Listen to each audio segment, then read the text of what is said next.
Hello everyone, David Peters here with you again from Oak House Recording in sunny Pasadena, California.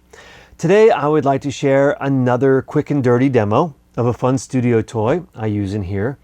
And I have been trying to highlight kind of lesser known pieces of equipment because there's tons of demos of all kind of stuff on YouTube, but there's not a lot of demos of this guy. So we're going to run through it a little bit. And I was actually given the idea to do this demo from a comment someone left on my last video where I covered the overstayer stereo field effect.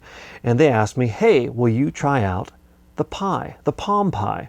It is kind of mostly thought of as a drum compressor. People either use it to blow up room mics or across a drum bus. Some people just love to put them on toms. So we're just going to throw it on drums today and see what it does. Okay, here we are over at the POM PYE, and it's a pretty straightforward box. We have an input control, a continuously variable attack control, switch decay times, ratio. You can switch the meter to monitor input, output, or gain reduction. You have an output, switchable fixed sidechain high-pass filter, in and out for each channel, and a link to put them together. Again, pretty straightforward. I usually start with it like this, with everything just straight up with a fast decay time.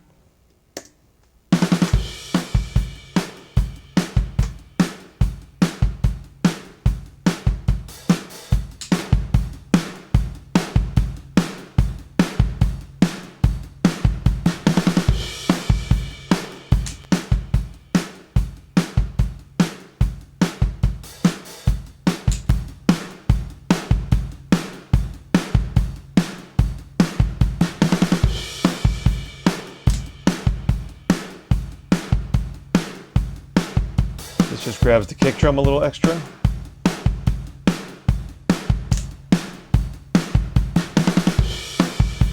Let's try some more intense settings.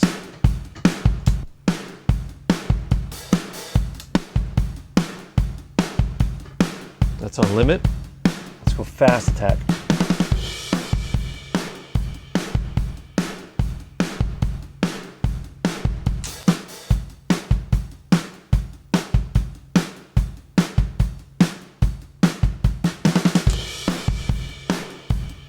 So that might be a bit much, but in parallel it could be fun.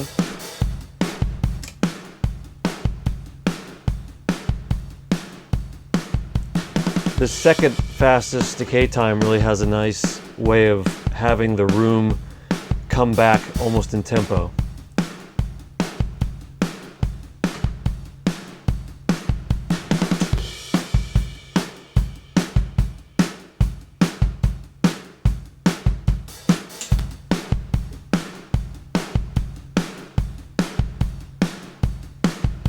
Slow down the attack.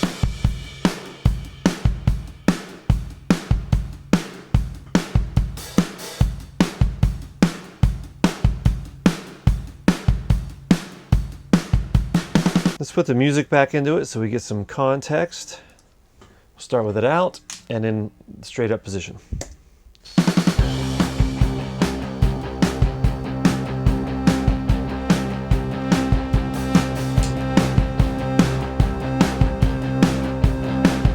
Really adds the energy into it.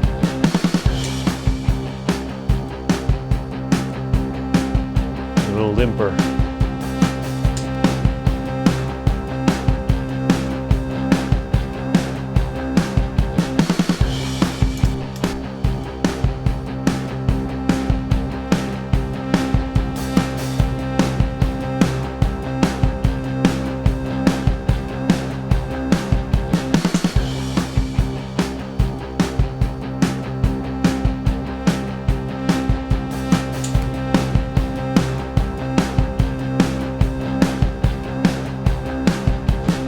Another cool thing you can do with this box is if you set the ratio down to 1:1, that means there's not going to be any compression happening.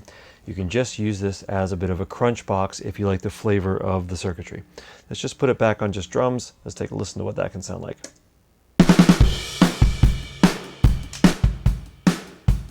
Okay, so this is out.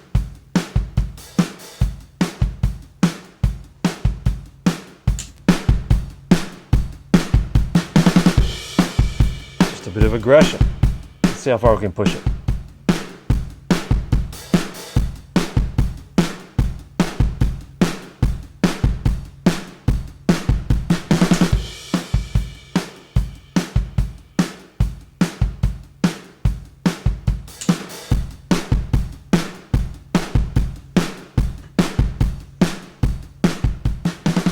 Okay, so there's the POM PYE on some drums. That's our first round of testing. What do you think? What are you hearing? How does it sound like something you might already be using? How does it sound different? What do you like about it? What don't you like about it? Let me know in the comments. I'm curious for some feedback. I'm always sitting here assessing all these boxes and thinking about which ones I like, which ones I don't, and why.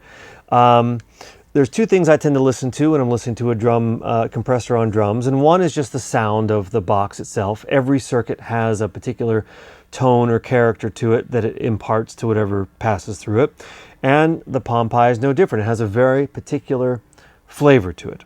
So what do you think that flavor is? And then the second thing I listen to is the attack. How does it sound? How does it shape the attack or the just character of the compression itself? So as we go into the next round of samples, just listen for those two things and let me know what you think. This is just a few bars of a drum fill. This is from Under the Rug's song Lonesome and Mad, which is kind of done pretty well. And I think I used this box on that mix for the drums. So let's take a listen to what it was probably doing.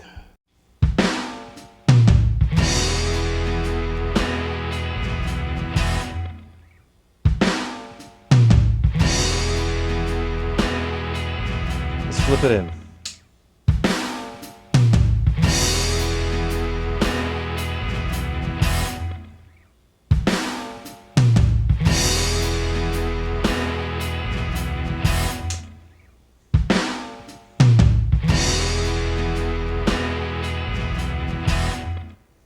Yeah, just loses a little bit of life, a little bit of energy, a little bit of sauce. Here is some acoustic guitar. I have the attack right in the middle. I have the decay set at 2 and the ratio at 3. Right now it's out.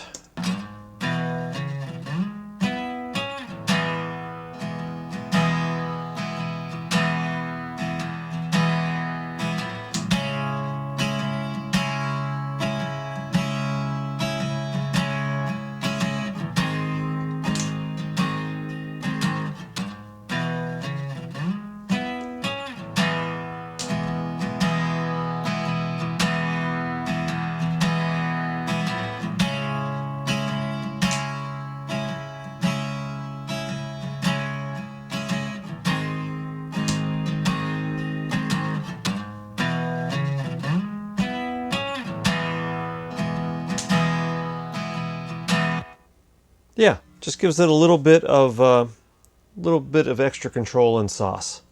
So there you have it, the POM PYE compressor.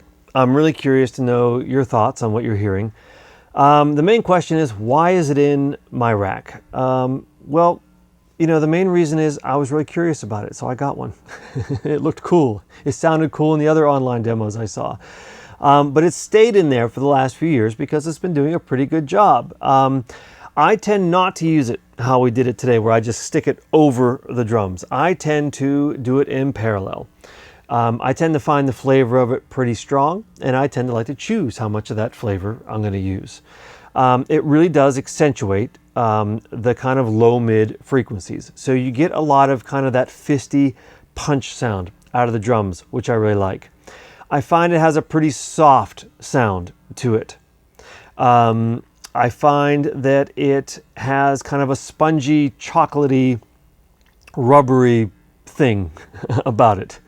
So it's not a slappy drum bus compressor. It's not super punchy, but it does something really attractive to the attacks. It blends really nicely in a mix. So that's why it's in my racks. But let me know, what are you using? Maybe you have something cooler you can tell me about. But I've tried a bunch of stuff. This one's been here a while. Maybe I'll try something else soon. Who knows? Things are always changing here.